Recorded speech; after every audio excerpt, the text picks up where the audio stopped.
Assalamualaikum warahmatullahi wabarakatuh. Hari ini saya menyampaikan materi dalam mata kuliah acara perdata. Temanya adalah perihal penyitaan. Jadi kalau minggu lalu saya sudah menyampaikan mengenai gugatan, kemudian jawaban, dan eksepsi, maka hari ini adalah mengenai penyitaan. Sebagaimana pernah saya jelaskan dalam gugatan, bahwa perihal penyitaan itu dapat digabungkan dalam suatu surat gugatan jika memang suatu penyitaan itu dipandang perlu. Namun demikian, memang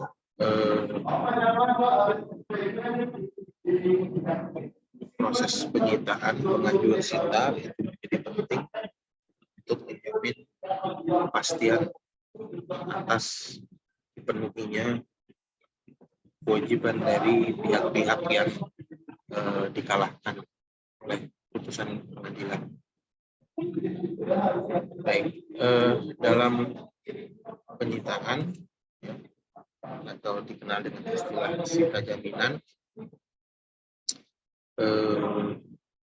ada 3 jenis model penyitaan. Yang pertama adalah sita revindikasi,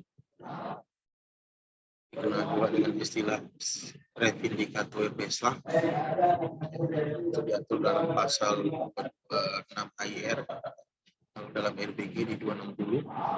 Kemudian sita jaminan atau konservator beslah. Nanti di dalam gugatan itu mesti dinyatakan dengan tegas yang mau kita ajukan adalah revindikator atau konservator. Nah, kemudian ada juga jenis sitaan atau sita jaminan yang dikenal dengan nama sita harta bersama atau marital beslah. Marital beslah ini hanya berlaku untuk perkara dalam ruang lingkup perkawinan. Nanti diatur secara terpisah jika para pihak itu beragama non-Islam, akan diatur melalui KUA Perdata 119. Jika itu para pihak beragama Islam, maka diatur dalam Undang-Undang Perdagangan Agama dan Kompilasi Hukum Islam. Ya, saya yakin sudah pada tahu semua nih ya. Oke, kemudian kita masuk ke revindikator beslah. Apa konsepnya? Ya, konsepnya adalah orang yang mempunyai barang, yang tiada tetap. Jadi barang tidak tetap, barang tidak bergerak. Boleh minta dengan surat atau dengan lisan kepada ketua pengembudi. Ya, jadi permintaannya bisa lisan, bisa tertulis. Tapi karena kita civil law, selalu dibuat secara tertulis sebagai dokumentasi peradilan. Yang berkuasa di tempat diam atau tinggal orang yang memegang barang itu supaya disita. Jadi barang yang ingin disita itu tidak dalam kekuasaan penggugat atau tidak dalam kekuasaan orang yang minta sita, tapi berada dalam kekuasaan orang lain. Dalam hal ini biasanya bisa tergugat, bisa luar dari tergugat yang ada hubungan dengan kasusnya. Nah, sehingga ciri-cirinya apa? Hanya terbatas terhadap barang-barang yang sifatnya bergerak dan ada di tangan orang lain, bukan di tangan tergugat. Barang itu berada di tangan orang lain tanpa hak. Jadi artinya penguasaan dari barang tersebut oleh orang lain atau oleh itu tidak berdasarkan izin atau sepengetahuan dari pemilik barang. Kemudian permintaan sita ditujukan oleh pemilik barang itu sendiri. Ya, jadi kalau saya menggugat A gitu ya, nah barang saya ada dipinjam sama A, maka saya lah yang mengajukan sita terhadap barang saya sendiri agar dikembalikan kepadanya. Itu prinsipnya seperti itu. Kemudian sita jaminan atau konservator beslah. Ini konsepnya ada di dalam pasal 227 HIR dan 261 RPG. Ya, Anda pelajarin lagi HIR itu apa, RPG apa, ruang lingkupnya di mana. Apa konsepnya? Jika ada sangka yang beralasan, jadi ada dugaan yang punya argumentasi bahwa seseorang yang berutang selagi belum dijatuhkan putusan hakim, yang mengalahkan belum dijatuhkan. Ya, artinya sita ini dapat diajukan dalam proses persidangan sebelum sampai pada putusan hakim. Baik yang tiada tetap, belum dijatuhkan, mencari akal akan menggelapkan atau melarikan barang. Jadi dugaan atau sangka itu menjadi dasar dari pengajuan sita jika kita memandang bahwa kalau ini tidak diajukan sita jaminan, maka barang tersebut akan dijual atau dialih tangankan, dipindah tangankan. Baik yang tetap, baik yang tiada tetap. Ya, jadi mau barang bergerak dan barang tidak bergerak.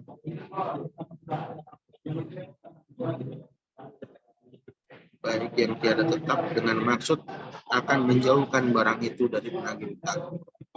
Tadi sama ya konsepnya, adanya dugaan untuk barang tersebut disembunyikan, maka atas surat permintaan orang yang berkepentinganlah, yang berkepentingan artinya penggugat, bolehlah ketua pengadilan negeri memberi perintah. Jadi melakukan permintaan secara tertulis, kalau ini jelas disebut secara tertulis, ke ketua pengadilan negeri supaya disita barang itu, akan menjaga hak orang yang memasukkan permintaan itu. Ya, jadi barang itu disita tujuannya agar hak dari si penggugat itu terjamin. Ya. Dan harus beritahu kepada peminta akan menghadap persidangan di pengadilan negeri yang akan datang untuk menerangkan dan menguatkan gugatannya. Artinya di sini permintaan sita jaminan konservator beslah itu bisa dilakukan dengan dua cara. Ya. Yang pertama, terpisah dari gugatan ya, dengan mengajukan kepada ketua pengadilan negeri atau menjadi satu dalam gugatan. Ya. Jadi konservator beslah ini apa ciri-cirinya? Ya. Barang bergerak milik tergugat, barang tetap milik tergugat, dan barang bergerak milik tergugat yang ada di tangan pihak ketiga. Itu ciri-ciri yang untuk menggunakan model konservator beslah.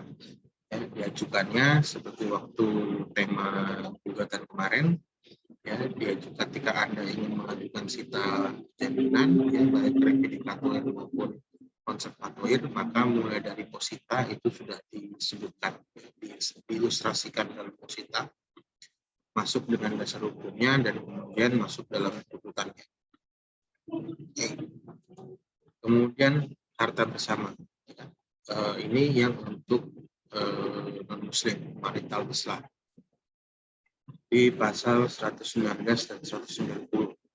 Sejak saat dilangsungkan perkawinan, maka menurut hukum terjadi harta bersama menyeluruh antara suami istri. Ya, jadi harta bersama itu muncul semenjak ya, perkawinan itu ada.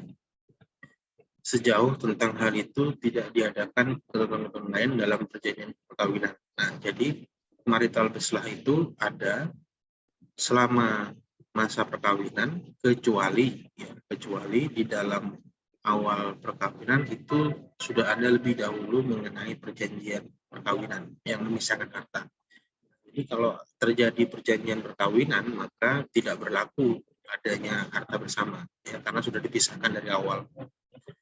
Harta bersama itu selama perkawinan berjalan tidak boleh ditiadakan atau diubah dengan suatu persetujuan antara suami istri. Ya. Jadi pengalihan dari harta bersama tersebut harus ada persetujuan suami dan istri, ya. Jadi tidak boleh salah satu. Kemudian di pasal 190-nya, selama penyidangan istri boleh melakukan tindakan-tindakan dengan seizin hakim, ya, untuk menjaga agar barang-barangnya tidak hilang atau diboroskan si suami. Nah, ini hak dari si istri, ya. Secara spesifik disebutkan bahwa harta bersama itu harus diletakkan dalam suatu sita jaminan dan dijaga oleh pengadilan agar suaminya tidak berusaha menyembunyikan atau mengalih tangankan, memindahtangankan ke pihak-pihak lain. Kenapa menggunakan kata ini? Nah, kalimat menjaga agar barang-barangnya tidak hilang atau diboroskan, karena memang konsep pada saat KUH Perdata ini kan lebih banyak pada saat itu lelaki yang kerja, ya. Jadi maka arahnya adalah perlindungan terhadap istri. Oke. Kemudian sita harta bersama untuk muslim. Ini ada dalam Undang-Undang Peradilan Agama. Nanti silakan dicari nomornya. Terakhir itu tahun 2009. Selama berlangsungnya perceraian atas permohonan penggugat, pengadilan dapat menentukan hal-hal yang perlu untuk menjamin terpeliharanya barang-barang yang menjadi hak bersama suami istri, atau barang-barang yang menjadi hak suami atau barang-barang yang menjadi hak istri. Ya. Jadi di dalam konsep ini ada harta bersama, ada juga yang disebut sebagai harta bawaan. Barang-barang menjadi hak bersama suami istri atau barang-barang menjadi hak suami, dan ini harta bawaan suami, barang-barang menjadi hak istri, dan ini harta bawaan istri. Ya. Jadi harta bawaan itu harta yang dimiliki oleh salah satu pasangan yang ada sebelum perkawinan. Kemudian di dalam kombinasi hukum Islam, ya, dengan tidak mengurangi ketentuan pasal 24 ayat 2 huruf C Peraturan Pemerintah nomor 9 tahun 75 serta pasal 36 ayat 2, suami atau istri dapat meminta pengadilan agama untuk meletakkan surat jaminan atas harta bersama tanpa adanya permohonan gugatan cerai. Nah, ini pengecualiannya. Apabila salah satu melakukan perbuatan yang merugikan dan membahayakan atau seperti judi, membeli boros dan sebagainya. Ya. Jadi kalau yang di versi KUH Perdata ini, ya, kalau kita lihat versi KUH Perdata ini kan fokusnya kepada perlindungan istri yang 190, ya, dengan mengadakan asumsi bahwa suaminya yang menguruskan atau menghabiskan harta itu. Tapi kalau di dalam KHI ini dia tidak lagi fokus kepada suami, tapi kedua-duanya. Ya. Apabila salah satu berarti kan suami atau istri melakukan perbuatan yang merugikan dan membahayakan harta bersama. Nah, kemudian ayat 2-nya selama masa sita dapat dilakukan penjualan atas harta bersama untuk kepentingan keluarga dengan izin pengadilan agama. Nah, jadi boleh dilakukan pengalih tanganan, pemindah tanganan, atau diadakan transaksi jual beli, tapi harus ada izin dari pengadilan agama. Nah, ini artinya harus mengajukan permohonan. Ya, ingat ya, gugatan pelentir ya, permohonan kepada pengadilan agama, dalam hal ini adalah hakim yang memeriksanya, sehingga nanti dikeluarkanlah penetapan. Ya, jadi kalau izin, nanti produknya adalah penetapan. Oke. Nah, kemudian yang jenis sita yang terakhir, ini sebenarnya tidak masuk jenis sita ya. Kalau menurut saya tidak termasuk jenis sita, tapi banyak buku ajar yang mengatakan ini masuk dalam jenis sita. Sita eksekutorial. Sita eksekutorial ini sebenarnya satu bentuk upaya eksekusi dari putusan hakim. Ya. Jadi putusan hakim itu kan isinya bukan cuma sekedar sita, tapi ada juga tindakan-tindakan yang diperintahkan oleh hakim. Nah, untuk dapat melaksanakan putusan hakim itu, maka melalui satu proses yang disebut sebagai sita eksekusi. Ya.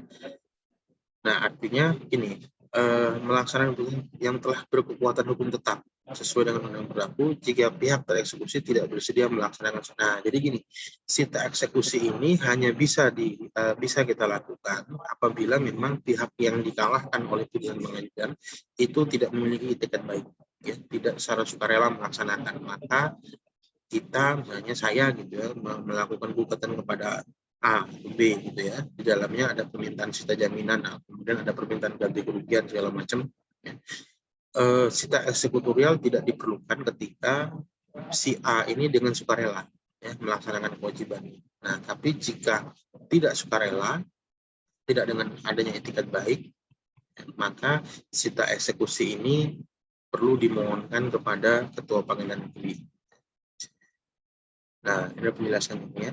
Eksekusi sebagai tindakan hukum yang dilakukan oleh pengadilan. Nah, jadi yang melaksanakan eksekusi itu pengadilan.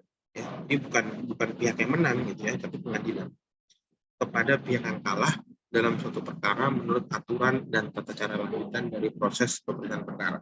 Jadi eksekusi itu merupakan satu kesatuan dengan proses pemeriksaan perkara perdata. Ya, jadi dia tidak dipisahkan. Nah, ini yang nanti ada ada hukum acara lagi tersendiri tentang bagaimana mengajukan sita eksekutorial.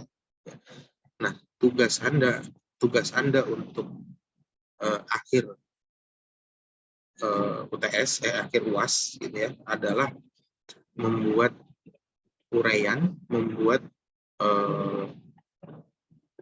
makalah ataupun artikel mengenai bagaimana proses pengajuan sita eksekutorial. Ya, itu tugas akhir untuk UAS dan dikumpulkan minggu depan. Ya, saya nggak mau dikumpulkan pas UAS, nanti saya repot periksanya. Oke, sampai di sini. Ya, saya harap selain apa yang saya berikan, Anda juga membaca buku ajar, ya, karena memang ini hanya sekedar pemantik, ya, kunci-kuncinya. Anda perdalam lagi dengan buku ajar, dan itu selalu saya wajibkan dalam setiap perkuliahan. Anda harus punya satu buku ajar. Oke, terima kasih. Assalamualaikum warahmatullahi wabarakatuh.